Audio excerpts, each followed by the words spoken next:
Well, welcome back to The Doctors Are In, our podcast here at Grace United Methodist Church. I'm Reverend Dr. Katie Nix, lead pastor here, and with me is our favorite Reverend Dr. Phil Blackwell. I got it all out eventually.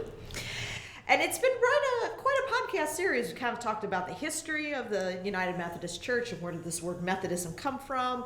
Talked about some of the things that we believe, some of the foundations about how this church was created as a movement, as a third way to bring together things that sometimes get divided. So it is both faith and good works. We've talked about the bridges that were built both with Wesley going out as the world is my parish, and Charles Wesley and his influence with music and poems and that creative spirit that connects the church to the community and continues today.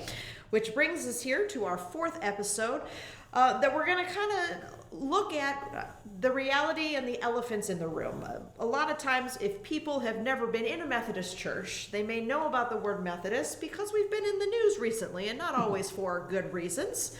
We're a denomination that says open hearts, open minds, open doors, and we're a denomination that's looking at an upcoming split over the question of really how open are those doors? How open are our hearts to those who are part of our LGBT plus community, and what does that mean? And so we have all this rich history, which gives us a good place to stand. And I'm going to borrow a quote here from Josiah Bartlett for all of our West Wing fans out there. The question is, so what's next, right? Like, how do we take this rich history that has given us a good place to start, but where does that guide us in terms of, our Methodist future and the role of the church, and how do we embrace the good pieces and still name that, it became an institution. And, we ended up with a lot of red tape, and sometimes what the world sees is not necessarily what is the true heart and intention of what it means to be a Methodist. So what's next in your mind? Well, I think it's important that we stay with Wesley at this point, that it is a single timeless message that the gospel has for us. Again, another quote from him, but I think it's to our point of what's next. Wesley says, "What is religion then? It is easy to answer. If we consult the oracles of God, accounting to these, it lies in one single point. It's neither more nor less than love. Love. It is the love which is the fulfilling of the law, the end of the commandment.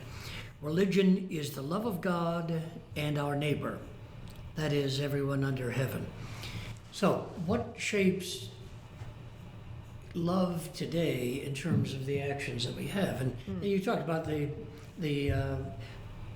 difficulties that the United Methodist as a denomination is having around open doors, people leaving, and people not enough people coming in. Yes.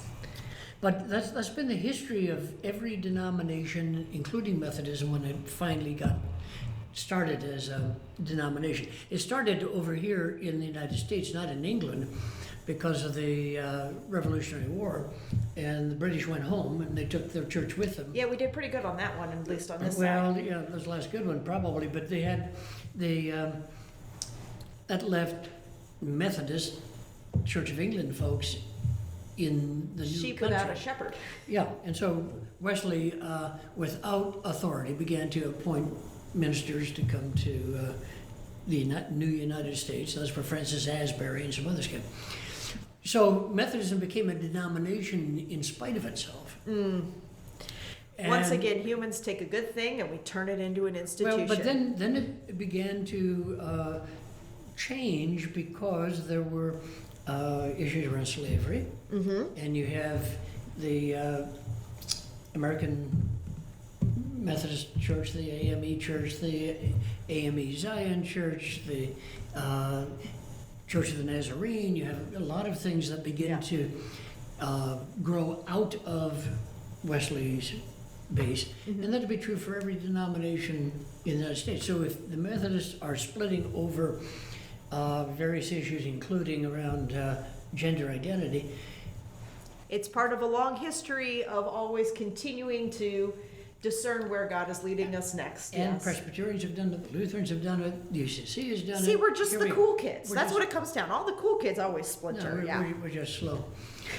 But so the whole point around Methodism is that it really needs to get back to being a movement, not a denominational organization that requires this, and this. Right.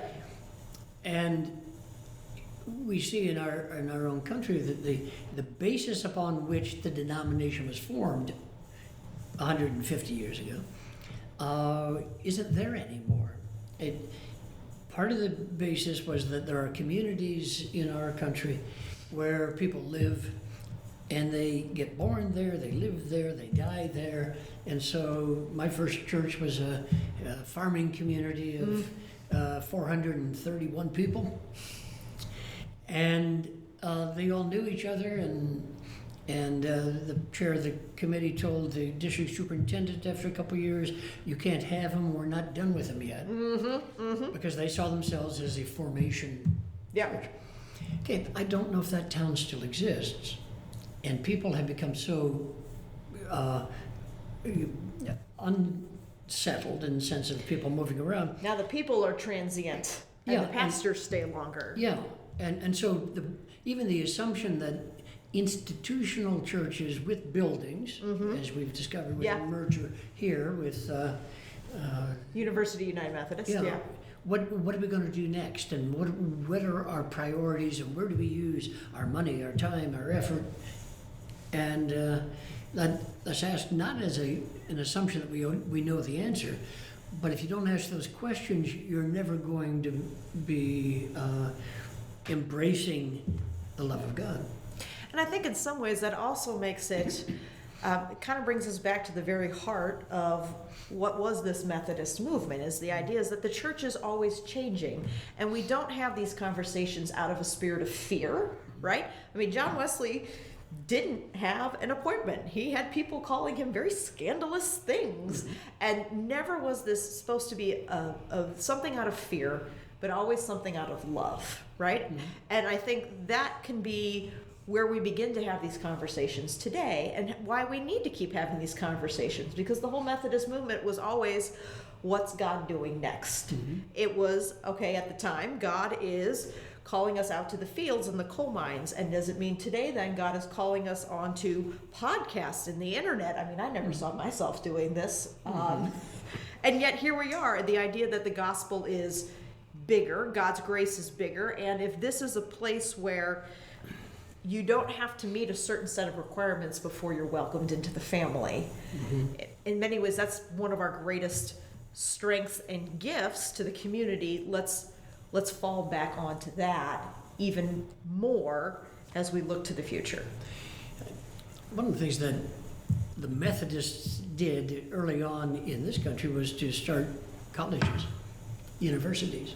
Some of the biggest named universities in the United States were started by Methodists. Well, why? Well, because they needed to be higher educational institutions, along with libraries and orphanages in that case, and with soup kitchens and with low interest loans and all things that we still need to do.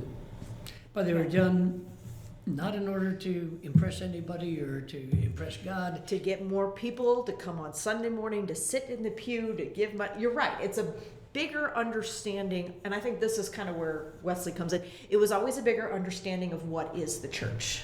You know, the church is not the people who meet on Sunday in this building. The church is the grace of God transforming the community around us. And ideally, the Methodist Church is making disciples of Jesus Christ for the transformation of the world. And so the question is, where does that transformation need to happen today? And how is each of these communities called Methodists called to be part of that good work? Yeah, I mean, one of the dynamics in our culture right now is the enormous power of the rich.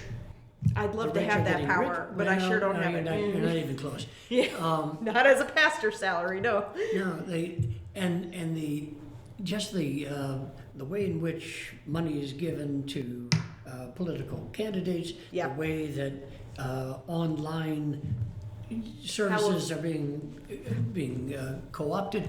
How a few people can hold such a large percentage of the nation's wealth, yes. And Wesley, dealing with the poor and intentionally remaining poor himself, said that riches are the trap of Satan laid upon you.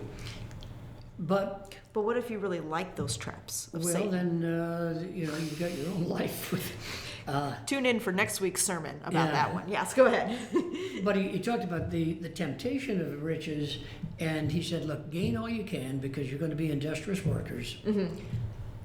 Save all you can because you're responsible for your family, and give all you can. And he died with 19 shillings to his name, even though he made thousands of pounds by being an author and selling books. And he wasn't in it for himself. And so you look at a church and you look at a budget and you look at who's standing out on the corner, who doesn't even think that they can come in, or who are working on the corner out here with their paper bags and say, okay, that's the church corner. What are we going to do about it? It brings us back to, again, maybe the idea the world is our parish, but for a long time the trend was, if you really want to make change, you look at these bigger structures. Let's go up the ladder of the denominational change, and the bishops will help create all this change. And really what I'm seeing now, and I think the future of the Methodist Church is coming back down to the local church. Like that is where we're seeing the real outworkings of bringing hope and transformation to the local communities. And I mean, it means a lot for me here specifically at Grace United Methodist Church that they're kind of doing something different. Usually when churches are saying, okay, we're getting bigger, we need to get another pastor, let's get an associate, let's get someone to help with the work inside the church. But instead, this church is going, we're going to bring on Pastor Perrin, who is a deacon. And in the Methodist world, there are two ways that you can get the title of pastor. One is my title, which is an elder, which means I help organize the life here inside the walls of the church and all the very exciting, paperwork and meetings that go with that, but the pastoral care. But there's a whole nother section that you could be pastor, and that's a deacon, and their job is to build a bridge to the community. And that's just as important of a ministry, and that's what Pastor Perrin does, is to say, yes, if University City is our parish and the schools here are part of that, and those out on the corner and the neighborhood across the street, and what does that mean for us to build these communities? And that's where also, college ministry, I think, becomes so important. You want to talk about a ministry that's not going to produce any money and is transient and the poor of the earth, it's these college students. And yet, to have a ministry for that is to say, I think very tangibly, the church is so much bigger than Sunday morning at 10:30 a.m. That this is our parish, and what does that mean? And I know you've got a little bit of a heart for college ministry as well. A little bit, yeah, but the world is our parish, and it's not our job to get the world into the church. There we go, it's yes. to get the church out into the world, get to work, and we'll see what happens. Yes. And I think that's what just makes me excited about what's coming next, is that it's that, one, we know that God's grace is big enough, right? God's grace is big enough for all the dreams and the potentials, and God's grace gives us that guidance through the reason, the experience, the tradition, and scripture. We have all of these ways to say, okay, God, where are you leading us next? Of the 100 things that the church can be doing, what are the 3 that you're calling us most passionately to right now?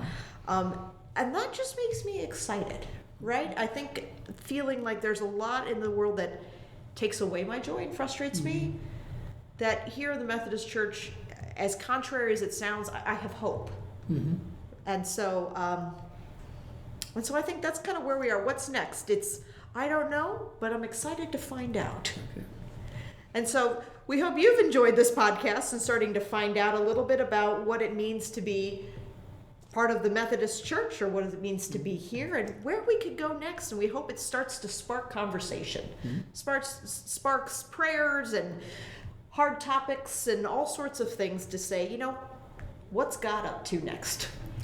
Even open doors. Even opening some more doors. So with that, we hope you are blessed with God's grace, and hopefully we'll continue on these podcasts with another installment soon. Take care.